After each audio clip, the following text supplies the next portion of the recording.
আর্টিকেলের মতো সহজ একটা টপিক থেকে একটা প্রশ্ন রাজশাহী বিশ্ববিদ্যালয়ে 2 বার, খুলনা বিশ্ববিদ্যালয়ে 1 বার, বিসিএস এ 1 বার, সিভিল সার্ভিসে 1 বার, রূপালী ব্যাংক পরীক্ষায় আসছে 1 বার। অর্থাৎ আমরা আর্টিকেল যে টপিকটাকে এত ছোট করে দেখি বা মনে করি এগুলা পরীক্ষার জন্য খুব বেশি গুরুত্বপূর্ণ না, কিন্তু আর্টিকেলের বেশ কিছু সেগমেন্ট আছে যেখান থেকে বারবার পরীক্ষায় প্রশ্ন আসতে দেখা যায়। আমরা যদি একটু প্রশ্নটা লক্ষ্য করার চেষ্টা করি, এখানে আমাদের যে প্রশ্নটা ছিল, this is an unique case, this is the most unique case, this is a very unique case, this is a unique case. আমাদের আর্টিকেলের ক্ষেত্রে যে কয়েকটা কথা একটু মাথায় রাখতে হবে, এই আর্টিকেলটা কিন্তু ভাইয়া মেইনলি ডিপেন্ড করে সাউন্ডের উপর। কিসের উপর ডিপেন্ড করে?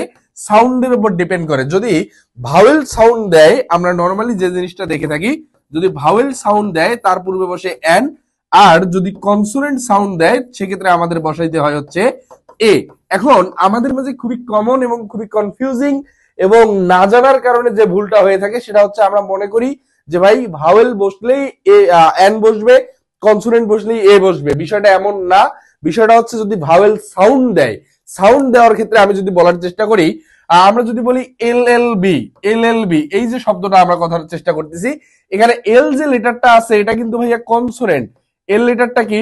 কনসোনেন্ট। কনসোনেন্ট হওয়া সত্ত্বেও আমাদের এর সামনে কিন্তু বসাইতে হবে এন। কেন এন বসাইতে হবে? আমার এখানে যে সাউন্ডটা দিচ্ছে সেটা হচ্ছে এল এল বি, এল এল বি। অর্থাৎ এখানে প্রথম যে ওয়ার্ডটা, এই ওয়ার্ডটার সাউন্ড হচ্ছে vowel, but the fact is that লেটারটা দেয়া আছে কিন্তু কনসোনেন্টে। কোনো ম্যাটার না, ম্যাটার হচ্ছে যদি সাউন্ড ভাওয়েল দেয় এর পূর্বে আমি বসাবো হচ্ছে এন। তাহলে আমাদের এখানে যে প্রশ্নটা একটু ব্যতিক্রম প্রশ্ন ছিল, ইউনিক। মাথায় রাখবা, ইউ এবং ওয়া উচ্চারণের ক্ষেত্রে কি বলছি, ইউ এবং ওয়া যদি উচ্চারণ আমরা কোথাও দেখতে পাই, ইউ অথবা ওয়া, এই দুইটা উচ্চারণের ক্ষেত্রে আমরা প্রথম যে লেটারটা থাকবে সেটা থাকবে কিন্তু vowel, but the fact is that কিন্তু অ্যান্সার দিতে হবে এ। ভাওয়েল থাকা সত্ত্বেও অ্যান্সার দিতে হবে এ। কেন?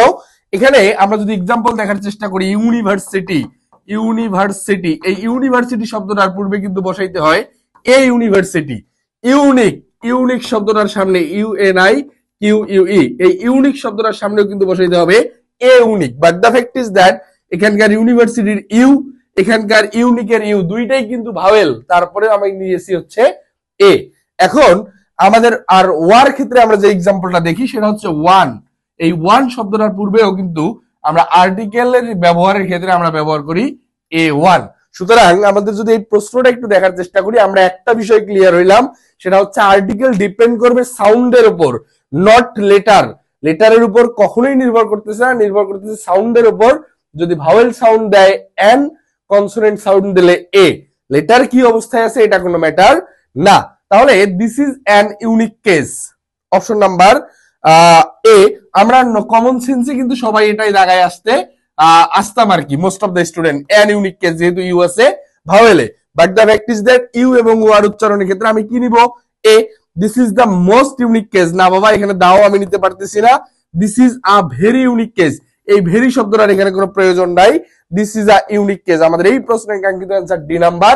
এবং এমন একটা প্রশ্ন আর্টিকেল থেকে আসা যেটা রাজশাহী বিশ্ববিদ্যালয়ে 2 বার, খুলনা বিশ্ববিদ্যালয়ে বিসিএস, ব্যাংক পরীক্ষা, চাকরির পরীক্ষা সব জায়গায় আসছে। ইনশাল্লাহ আশা করি আর্টিকেল সম্পর্কে মোটামুটি একটা ধারণা তোমাদের ক্লিয়ার হয়ে গিয়েছে। আল্লাহ হাফেজ। পরবর্তী ভিডিও দেখার আমন্ত্রণ। আর পরবর্তী কোন টপিকের উপর শর্টকাট টেকনিক এবং ট্রিক্স জানা দরকার একটু কমেন্ট সেকশনে জানিয়ে দাও। আসসালামু আলাইকুম।